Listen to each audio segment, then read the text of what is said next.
jiwa dan pikiran harus terbang sebebas-bebasnya. Assalamualaikum warahmatullahi wabarakatuh. Perkenalkan, nama saya Diki Permatasari dari kelas akuntansi 19 BX. Di sini saya akan melakukan critical review tentang film Kartini yang diproduseri oleh Hanung Bramantyo. Film Kartini karya Hanung Bramantyo adalah film yang diangkat dari kisah nyata kehidupan pahlawan emansipasi perempuan Indonesia, yaitu Raden Ajeng Kartini. Film ini pertama kali diputar di bioskop pada tanggal 19 April 2017, di mana 2 hari sebelum memperingati tanggal kelahiran Raden Ajeng Kartini. Film Kartini ini sengaja dibuat dengan tujuan agar masyarakat Indonesia tidak melupakan jasa atas perjuangan R.A. Kartini untuk menyetarakan hak kaum laki-laki dengan hak kaum perempuan. Film ini menceritakan tentang keadaan perempuan Jawa yang sangat terbelakang dalam hal apapun. Perempuan Jawa harus terikat dengan aturan-aturan tradisi yang membuat mereka harus mengalami diskriminasi. Bicara Kartini berarti kita bicara emansipasi. Perjuangan kesetaraan, kesepakatan untuk memperoleh pendidikan, untuk menentukan pilihan, dan terutama untuk mengatakan, memang kenapa bila aku perempuan. Dalam film ini kita akan melihat hubungan Kartini dengan keluarganya, bersama kakak-kakaknya, dan juga bersama kedua adiknya, yaitu Rokmini dan Kardina. Kita akan melihat gimana Kartini berteman dengan orang Belanda yang menyemangati untuk menulis, gimana dia mengisi hari selama masa pimitan sebagai persiapan menjelang mengemban status Raden Ajeng.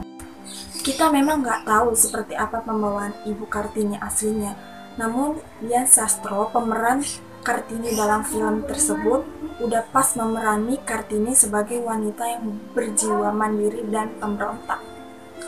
Motivasi Kartini adalah supaya dia, adik-adiknya, dan para wanita tidak perlu lagi capek berjalan jongkok dan latihan makan hati, seperti yang dialami oleh ibu kandungnya, supaya para wanita tidak hanya jadi pilihan, melainkan bisa punya pilihan. Tembok pakem wanita, jaga badan, dan nunggu nikah itu mesti runtuh. Begitu tekadnya Kartini. Hal yang berbeda yang dapat kita saksikan adalah Hanung Bramantyo memasukkan elemen imajinasi ke dalam cerita. Is the power of book, people. Adegan ketika pertama kali Kartini membaca buku adalah adegan yang sangat menyenangkan.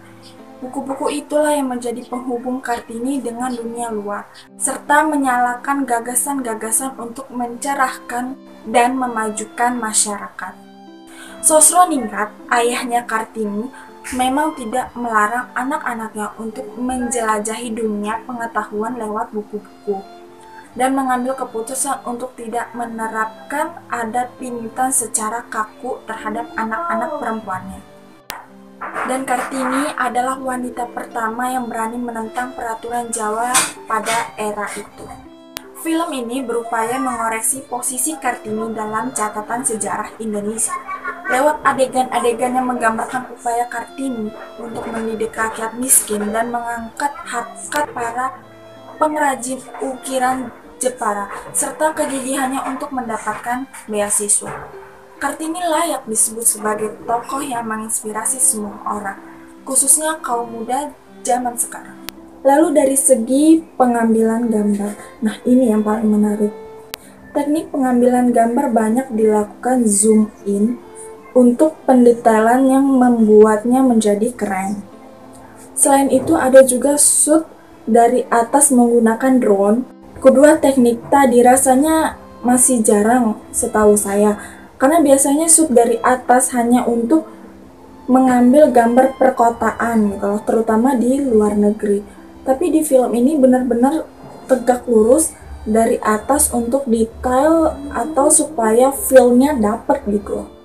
Pengambilan gambar yang ciamik ini dipercaya kepada Director of Photography, yaitu Fauzan Rizal.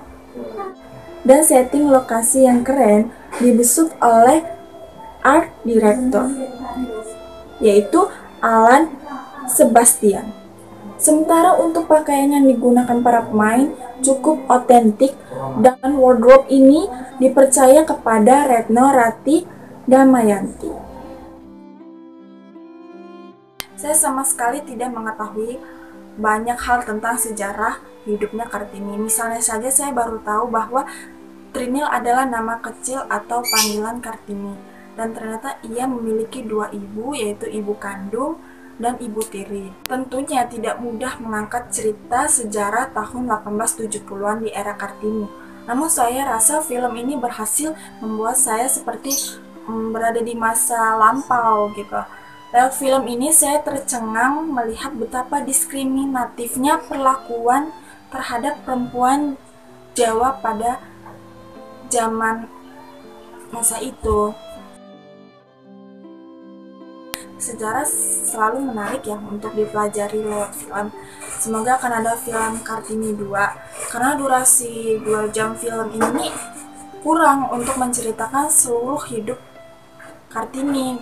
Saya tertarik untuk mengetahui kisah hidupnya, terutama bagaimana kehidupannya setelah menikah sampai meninggal. Itu kan belum ada di film ini, belum dijelasin. Karena di film ini endingnya hanya sampai Kartini menikah saja dengan bupati tersebut. Baik, sekian critical review saya mengenai film Kartini. Apabila ada kesalahan kata atau ucapan yang salah, saya mohon maaf. Terima kasih. Wassalamualaikum warahmatullahi wabarakatuh.